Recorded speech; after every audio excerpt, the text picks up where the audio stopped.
Hey guys, Mr. Poki here, back with another video. So today will be CN Unit Analysis number 6 featuring Luocha. He's our very first 5-star healer, so for those of you guys who do not have Bailu or Japat and are facing very big difficulties in clearing MOC, then he's going to be an excellent unit when it comes to making your team become more durable. And I'm also glad to say that the CM bros have cooked up way more materials, the way more in-depth for Luocha as compared to Yukong. Maybe because Luocha, even though his kit looks very simple, people are really excited for Luocha because he is technically the very first rate up healer. So for those players who do not have Bailu or Japat, getting Luocha is going to be invaluable to the team. Having an account without Yukong is not going to be that big of impact as compared to an account without both Bailu and Japat, right? Then your only healer is going to be Natasha. So having Luocha is really going to change the impact of your account way more than Yukong, I would say. So without further ado, let's get into today's content. Right, so for our forward for Luocha, he is the strongest healer we have as of version 1.1 because he provides incredible utility, with the strongest point being that he can heal our team without costing any skill points, right? He's basically an auto heal at 50% health.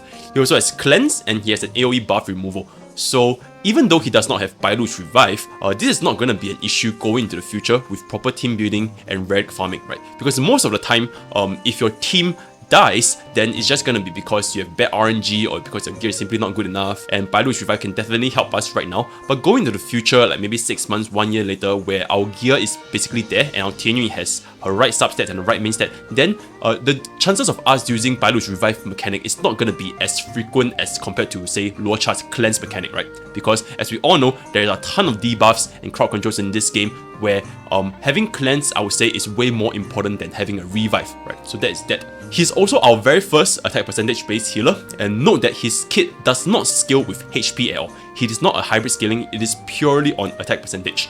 But with that being said, all healers will require some degree of HP just to prevent them from getting killed, like any of our squishy harmony units, right? Like Tianyun, Asta. If we just build them as pure attack with no health, no defense, then they're gonna be very easily gonna die to the enemy team.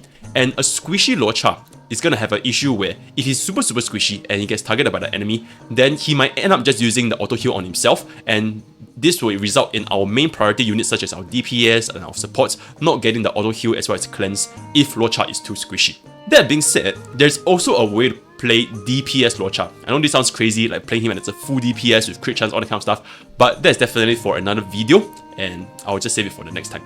At a glance, he's an excellent auto-comp healer with the ability to heal without consuming SP, right? As we know, for most auto content, like in SU farming, overworld, you pretty much always want to have a healer in your team just so that you can sustain without your main DPS and supports dying, right?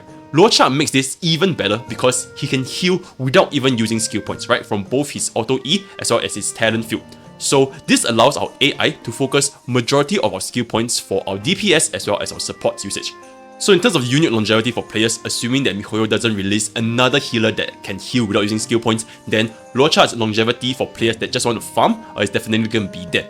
Of course, if you just want to clear MOC, solely for the purpose of clearing MOC, then you might not want to pull Luocha, because eventually we're probably just going to get a second healer down the line, right? From a 4-star healer or maybe our Fire MC getting an Abundance class, so pulling Luocha just for the sake of clearing MOC might not be a wise choice. So that is that for Luocha's forward.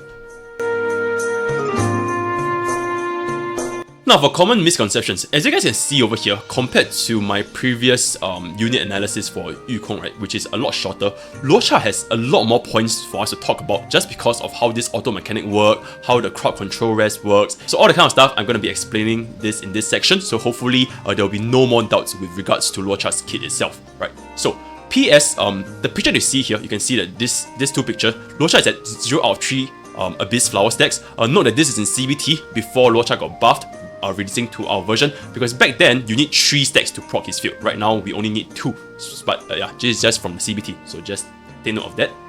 Alright, so the very first thing, in the event that Luocha gets crowd control, right, even though this is very unlikely due to his 70% crowd control rest, he can no longer cast his auto E, right? So if he's crowd controlled, even if our ally reaches 50% or lesser HP, he will no longer be able to cast auto E or cleanse himself. That kind of crazy, because if that's the case, then he's going to be really broken, right? So after his crowd control is over, he will also not instantly cast his auto E, right?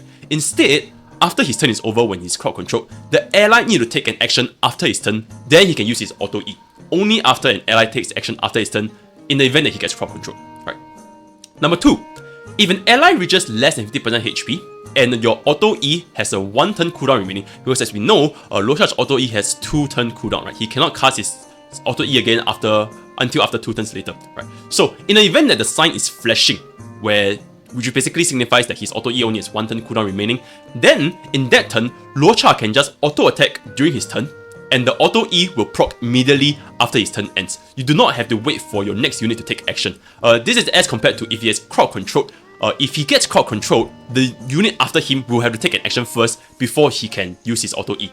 Whereas if the auto E's cooldown is up, as long as he attacks, the moment his attack ends, then his auto E will proc immediately. So in this kind of situations, you probably don't need to allocate any skill points for him to force an E to the low health target, right? So that's number 2.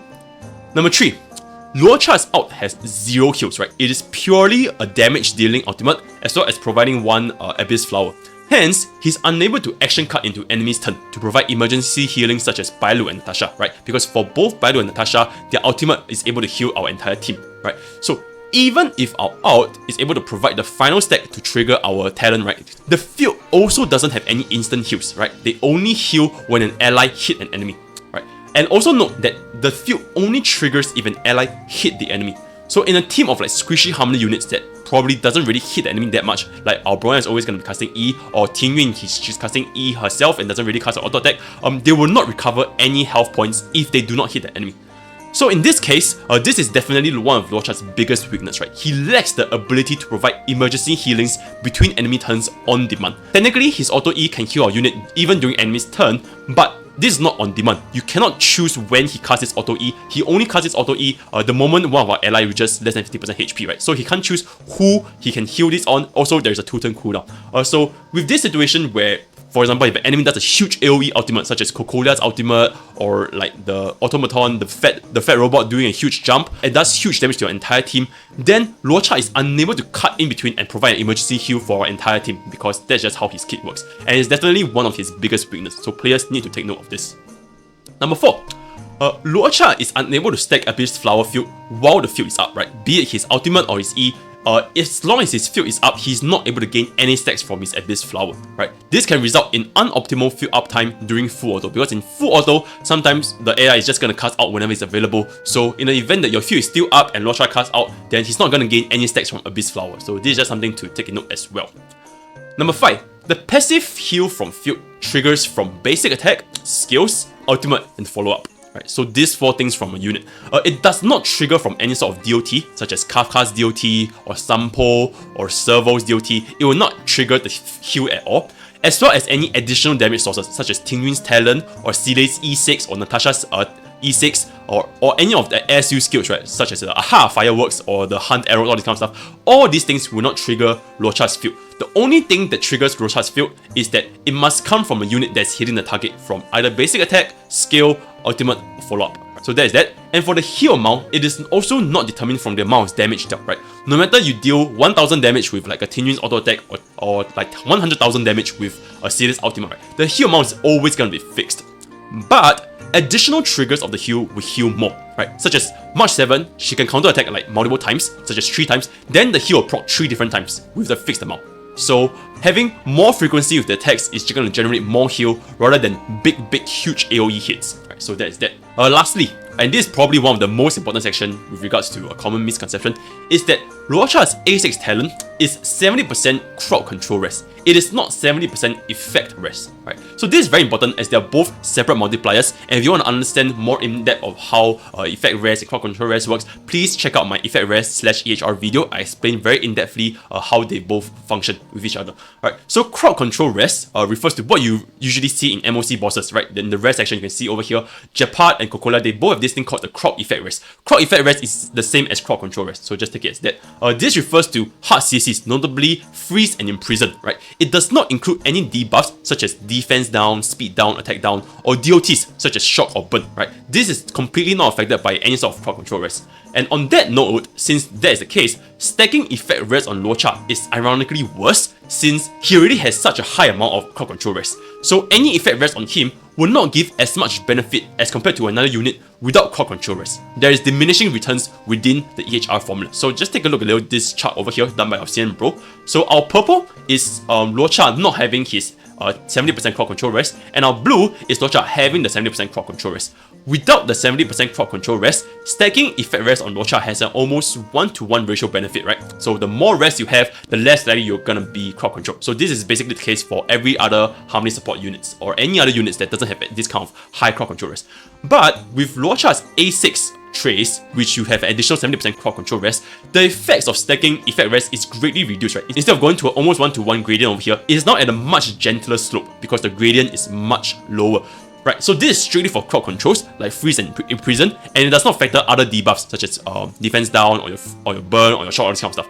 But as a healer with a cleanse, the most impactful debuff on Luocha is definitely gonna be crowd control from your freeze and imprison, which directly prevents Luocha from healing, unlike other debuffs. So even in a case where Luocha doesn't gets afflicted with defense down or speed down or burn or this kind of stuff, it doesn't prevent him from casting his auto E and healing your allies and all that kind of good stuff. So the only thing that we need to be concerned about for healers most of the time is gonna be the crowd control, like freeze and imprison. And since Luocha already has such a high crowd control rest, then stacking effect rest on him is not going to be as beneficial as compared to stacking on Natasha or Bailu, for example. So that is all for Luocha's common misconception. If there's anything that you guys still don't understand, feel free to just drop it in my Discord or drop it in the comments down below.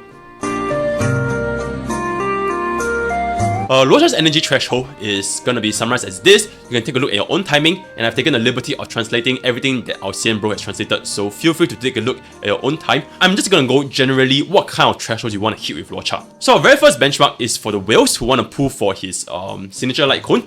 In this case, coupling it with an ER rope, Luocha can out every 2 turns as long as it triggers his E automatically 1 time, right? You get exactly 100 energy.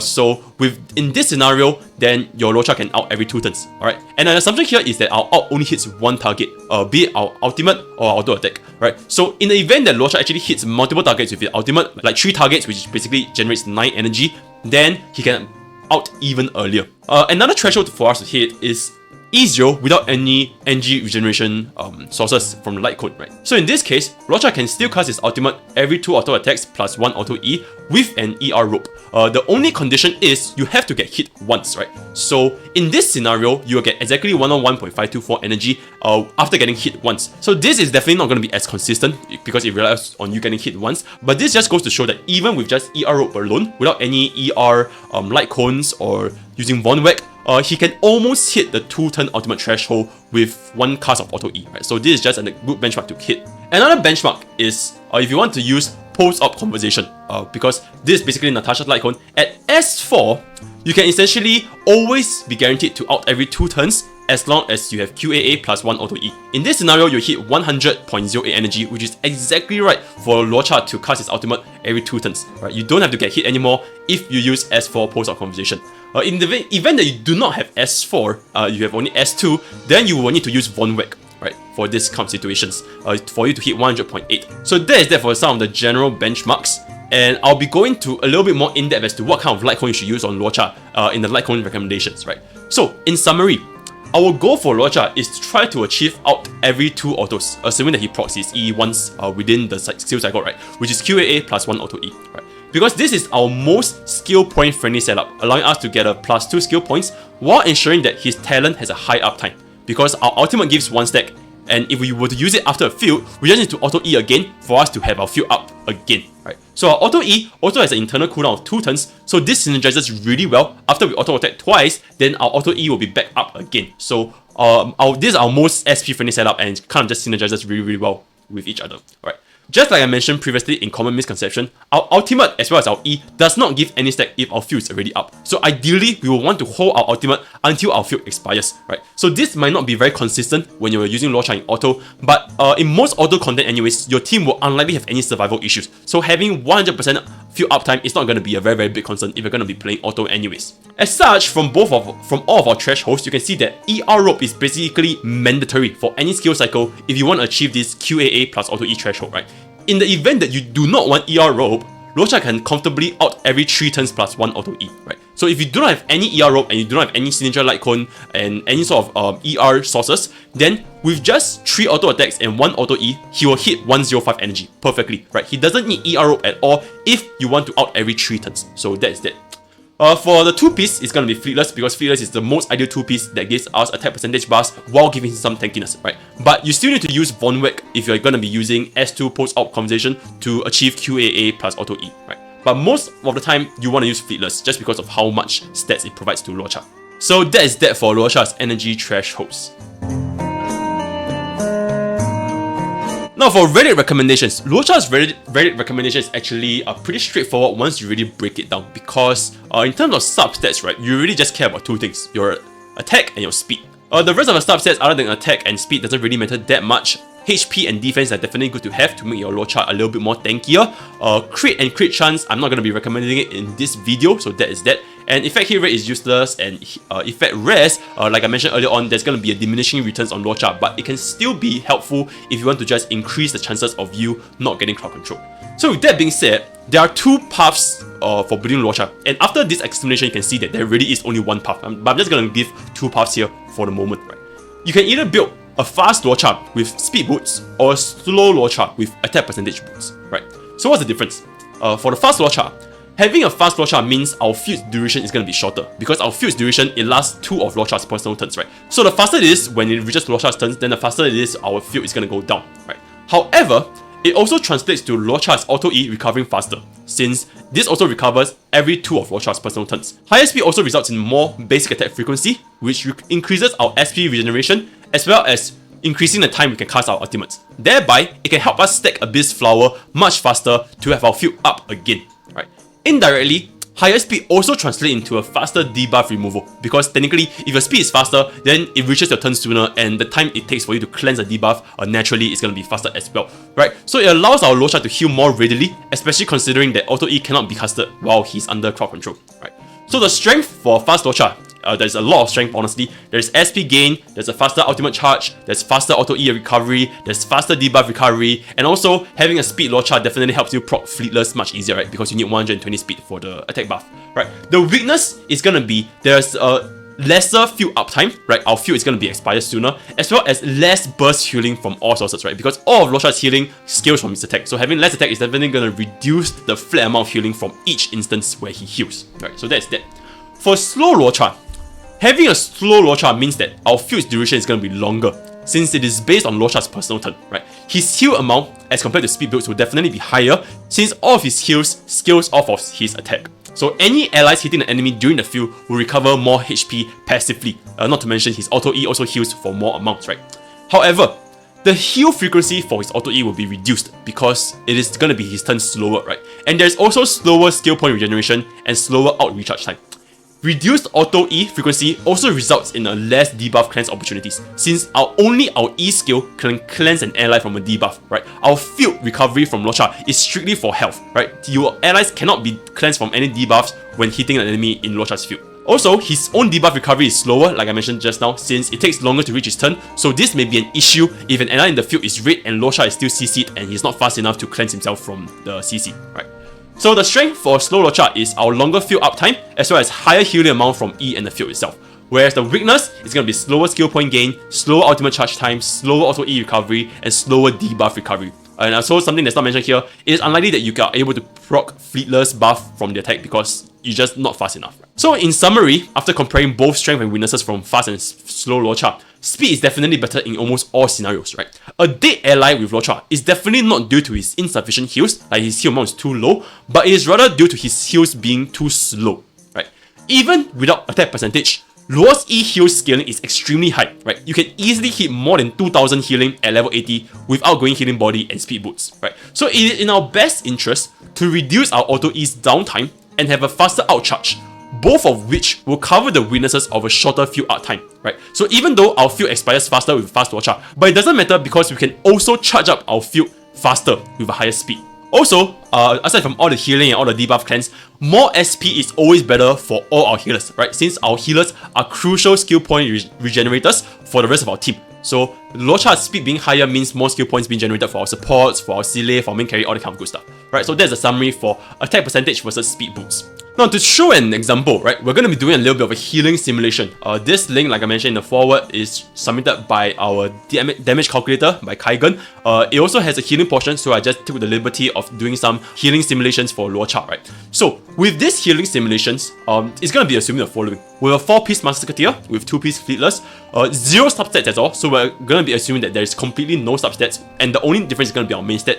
There's no other allies affecting Luocha's energy regeneration or speed or any sort of buffs, so it's going to be Luocha himself, right? Our feat is always going to be speed, as mentioned earlier, and our rope is always going to be ER, as mentioned earlier, right? So this is going to be the differences. Our scenario 1 is going to be outgoing healing body, as well as attack percentage spear. Scenario 2 is going to be attack percentage body and a HP spear. And our scenario 3 is going to be attack percentage body as well as an attack percentage sphere. So as you can see over here, our heal is going to be the strongest with outgoing healing body and attack percentage sphere, with an E of more than 3000 and a passive heals from our field 955 for the main target and an AoE team heal for 371, right? So for the next scenario with attack percentage body and HP sphere, this is going to be our lowest with only 2000 for our E heals and 710 and 276 for the field heals, right? And scenario 3, where we run both sphere and body on attack percentage, is going to be in the middle ground with 2.6k E heal, 800 field heal, and 311 team heal from the field, right? So in summary, you can see that outgoing healing body, speed boots, attack percentage sphere, and ER rope will be the highest healing possible while allowing Luocha to be really fast, right? So these are going to be the main stats we want for Luocha.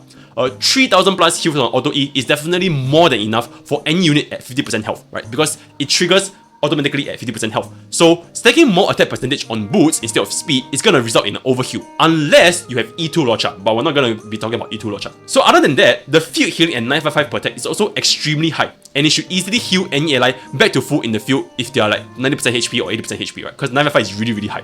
Another point to take note is running 2 attack while forsaking outgoing healing body, right, is actually going to reduce his healing output, right? So as you can see over here, in the simulation with both body and sphere on attack percentage, it's going to be 266, 2671 and 801 311 as compared to 3183 and 955 371, right? So most of the time, you're definitely going to be running healing body instead of attack percentage body and stacking on so much attack, right? So if you want Luocha to be tankier with a HP sphere, as you can see over here, then you should get outgoing healing body instead of attack percentage body, because we have already established that outgoing healing body will give us higher heals compared to attack. So if you really do want to have a tankier Luocha with HP sphere, right, then this body needs to be outgoing healing body. So that is that for our Relic recommendation for Luocha. In summary, outgoing healing body main stat, speed, attack percentage sphere, and ER rope. For the sets, it really doesn't matter that much for Luocha. I guess Musketeer can be a really excellent choice because he benefits from both the speed as well as the attack from the basic attacks, right? So Musketeer will definitely be an ideal choice, and then like I mentioned earlier on, 2-piece is always going to be Fleetless for most of the time. Now, we have this special section where a CN bro actually did the math behind, is it possible for Luocha to become a supporter, right? But this section is strictly for the whales. So for those players who just want to stick to E0 Luocha without getting any of his Eidolons, then feel free to skip this slide. But for our whale friends with us today, they are watching this video, Luocha's E1 and E6 have the effect of increasing the damage output for your entire team, right? The former being a 20% attack buff in his field, and the latter reducing enemies all type rest by 20%. So how much of a damage output increase does this translate into, right? So our CN bro tested this with a sample team with just 3 units, Luocha, Tianyun, and Seele, right? Tianyun is just solely there to help Luocha use his ultimate for his testing. There is no other damage sources, it's only going to be Luocha's E6, as well as the Seele being our baseline, right? So this is across 3 instances.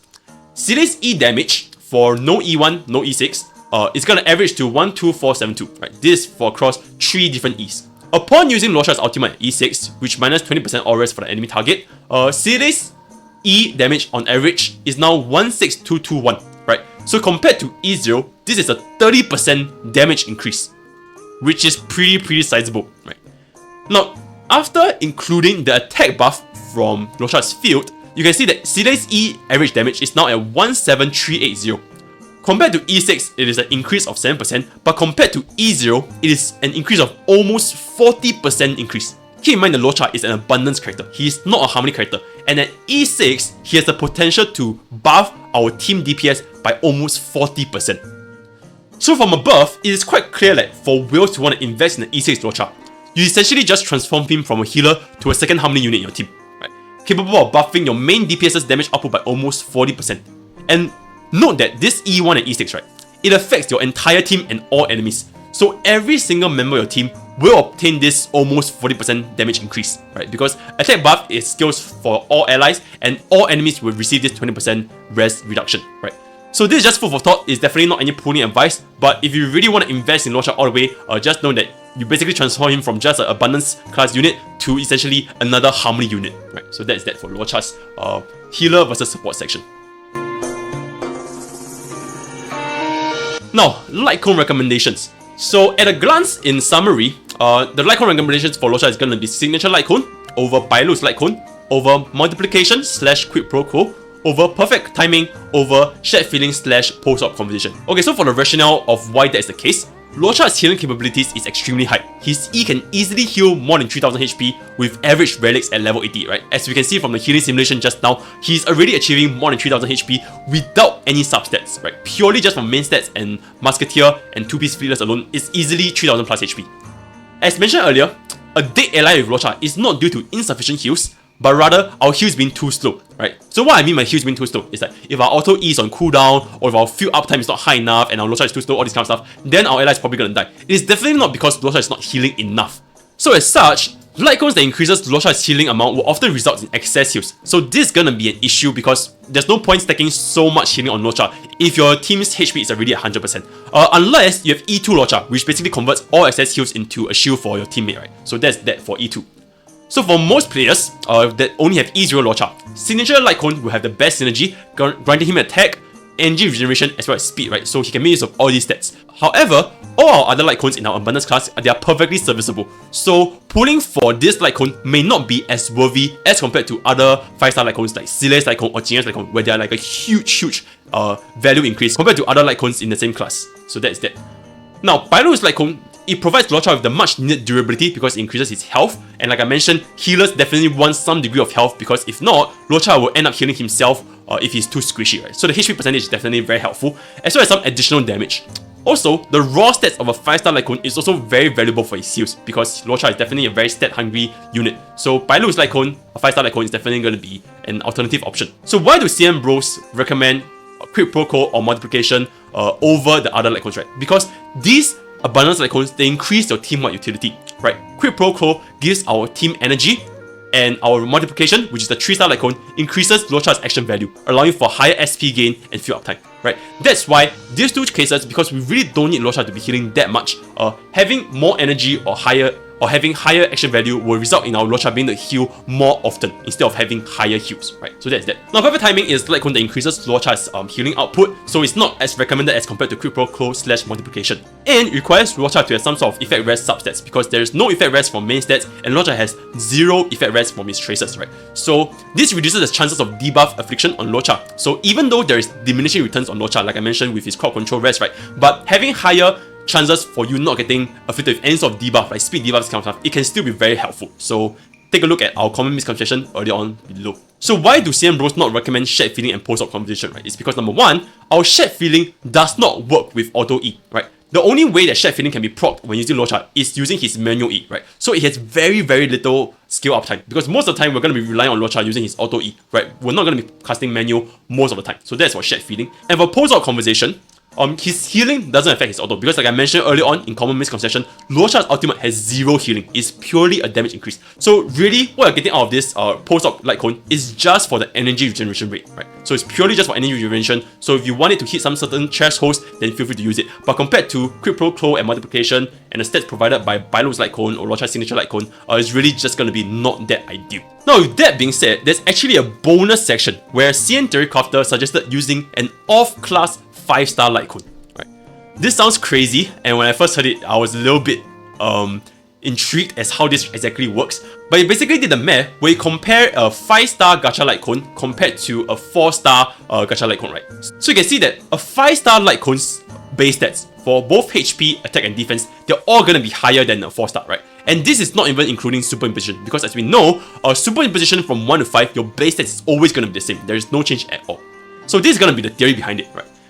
The interesting theory is, we use a off-class 5-star Lightcone that's not from Herta shop, by the way. It has to be a gacha Lightcone that provides the highest base attack. So namely any Lightcone with plus 582 attack from the Destruction class, Erudition class, Hunt class, or Nihility class. So the theory is, comparing this with a 4-star Lightcone, right? Remember that the stats are fixed. The 5-star Lightcone offers Luocha much more base stats. And he's a very base stat hungry unit, right? He wants HP and defense to ensure that he can survive, since he's not a HP scaling healer and we're not going to be throwing a lot of HP percentage on him, right? While he also wants attack to synergize with his entire kit, so as much flat attack as we can get from the base stats is going to help Luocha as well. So Abundance Lightcones, like all Abundance Lightcones, they all have very low base attack stats, which is a stat that Luocha scales off of. So in this event, having a Lightcone with very high base attack can help Luocha heal even more. Using this example over here, we can see Quid Pro Quo versus Sleep Like the Dead, which is Yanqing's 5-star Lightcone, right? In this example, you can see that the health value gain from using Yanqing's Lightcone is going to be 5% more, and the attack value gain from using Yanqing's Lightcone is going to be 13.5% more. And lastly, for defense value gain, using Yanqing's Lightcone is going to be 8.8% more. So instead of treating this like an off-class 5-star Lightcone, right? Consider this as a 4-star Abundance Lightcone with the effect of plus 5% HP, plus 13.5% attack, and plus 8.8% defense. With this effect, you can now see that actually the 5-star Lightcone is really not that bad if you were to use it as an off-class, right? Another thing to note is, every single one of Luocha's traces, they are scaled off of attack, HP, and defense percentage. And they all scale off of our base stats, which is something that our Lightcone is going to provide. Hence, having a higher base stat on Luocha with the 5-star Lightcone ironically helps our traces scale even better, right? So he has no effect rest, no crit rate, no speed, any kind of stuff in his traces. It's purely HP, attack, and defense. So in summary, there is no verdict as to whether this is better than using on-class Lightcones such as Crit Protocol and Multiplication, so feel free to experiment. But personally, for me, even though it offers very high stats and all this kind of stuff, helping scale better with his attack and defense, I will still be sticking to Crit Protocol / Multiplication just because the energy value and action value, in my opinion, helps you more in my team as compared to having more base stats for higher heals and durability. So that's just that. But feel free to try out this off-class 5-star Lightcone and let me know in the comments whether this really works out for you. Now, our final section, team composition.